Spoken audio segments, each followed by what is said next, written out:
Hi, first graders. So today we are going to be working on creating a really cool spider drawing. It's going to be more natural, meaning that it's going to be a spider in its natural habitat. I live up in New Hampshire and I have a really big field in my yard. And this year I saw a really cool yellow big spider. So I'm kind of thinking off of that. I hope you enjoyed the videos all about spiders and arachnids. So the first thing we're going to be doing is we're going to give our picture a border. So you can do this freehand. You don't need to use a ruler or whatever, anything. Also, you just need a pencil, a Sharpie, pen, whatever you feel comfortable with. Sometimes just using a black crayon works really well too. So first thing we're going to do, we're going to start trying going nice and slow. We're going to make a nice border around our picture. Change it up. Mrs. Dexter doesn't always do this. So sometimes I like to change it up. And then I'm going to come down. And then I'm going to go across. And then I'm going to do it again down here. Okay. All right. Also, don't always forget, you got to sign your name on it.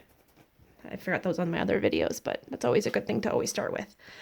All right. So now that we have our border, we're going to create our spider. So spiders have two body parts. They have a head and they have a body. They also have 8 legs. Insects, on the other hand, have 6 legs, but arachnids, they have 8. So the first thing I'm going to do is I'm going to give my spider a body. Don't be afraid to draw. You want your spider to be about the size of your palm, right? Not your fingernail, about the size of your palm. So I'm going to make a nice oval. Now, there are different shapes of different spiders. Their body parts can be very different. I'm going to give it kind of almost looks like a Christmas tree, a light bulb or something. Then I'm going to give it a head.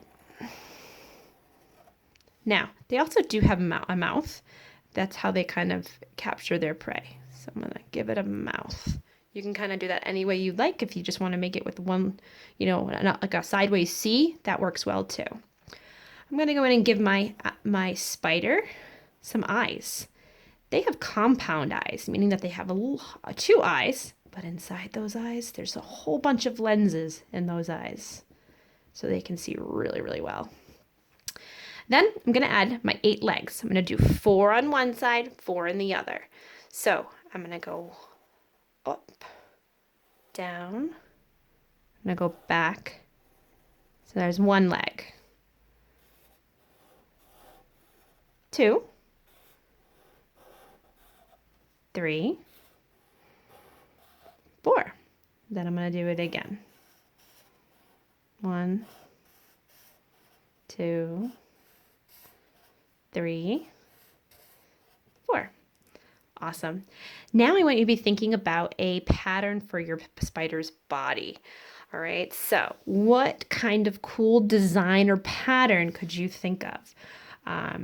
The one I saw outside earlier in the summer, it almost looked like there was an alien face on its body. It was really cool.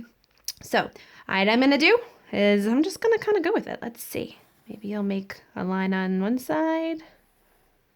And I'll do the same thing on the other.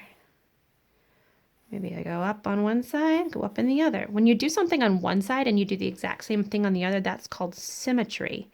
That you're being very symmetrical. And in art, we do like symmetrical things. I'm gonna give mine a heart on the bottom. There we go. So there's my spider's design. Now, hopefully you did something totally different, but you definitely can use mine to, as guidance, of course. So here's my spider. Now, to make it look like it's in a field, I'm going to want to draw some blades of grass that it's kind of holding on to. Maybe there's a spider web that it's kind of holding on to. So like we've talked about in the past lessons, we don't ever want to draw through our spider. We want to make sure that we always stop and continue on the other side. So I'm making some blades of grass with a line down the middle. Another blade of grass, the line down the middle. And you can continue to do this pretty much all over your page. You might want to not go so far up. You might want to have like a sky or a blue sky or a cool background. Is it, like again, I've asked you guys always to be thinking about, is it nighttime? Is it daytime? Is it cold outside?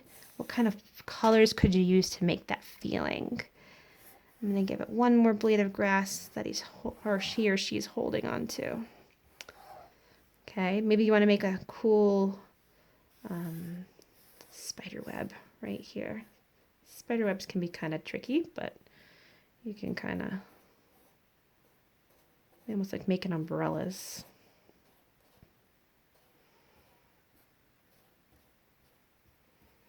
Cool.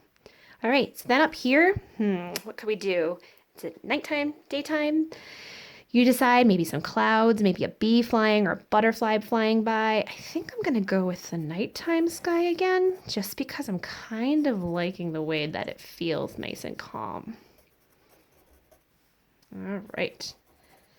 And when we're all done, we're going to go on to part 2, which is be the next slide where it's all colored in. Remember, you can use color pencils, crayons. You can even use pastels if you have it. Whatever you have at home to color with, I want you to color it in with. All right, and then I will see you on the next slide. Bye.